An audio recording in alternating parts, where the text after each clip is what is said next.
SDSL rally. তো এই র্যালির মূল বিষয় তো আমরা জানি যে আমরা সেফ ড্রাইভ সেভ লাইফ, যেটা সাবধানে চালাও এবং জীবন বাঁচাও। এই জিনিসটা আমরা যত পৌঁছাতে পারবো এবং যতবার পৌঁছাতে পারবো তত ভালো মানুষের কাছে। কারণ আমরা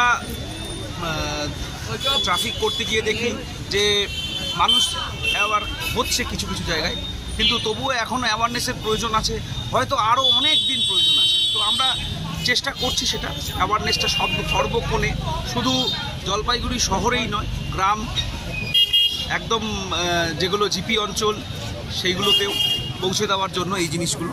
তো SDSL প্রোগ্রাম যেমন হচ্ছে এরকমভাবেই চলবে। 2016 সালে যেমন বলছিলাম যে ম্যাডাম যখন আমাদের চিফ মিনিস্টার ম্যাডাম যখন এটা শুরু করেছিলেন, তারপর থেকে মানে সাবধানে চালাও জীবন বাঁচাও এইটা নিয়ে আমরা করছি, স্লোগান চালাচ্ছি।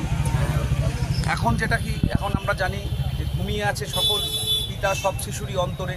তো এদের দিয়ে যদি আমরা শুরু করতে পারি এবং এদের মধ্যে যদি আমরা ইনজেক্ট করতে পারি, যেমন আমরা দেখেছি যে এখন বইয়ের সামনে কোনো বুকস যদি আপনি কেনেন তাহলে তার সামনে কনস্টিটিউশনের প্রিএম্বেলটা দেওয়া আছে, সেরকম যদি পথ সংস্কৃতিও দেওয়া যায়, এটা আমার একটা আবেদন। তাহলে কি পথে অন্তত পথ সংস্কৃতি সম্পর্কে অন্তত কিছু তাদের মধ্যে একটা সাম্যক ধারণা জন্মাবে।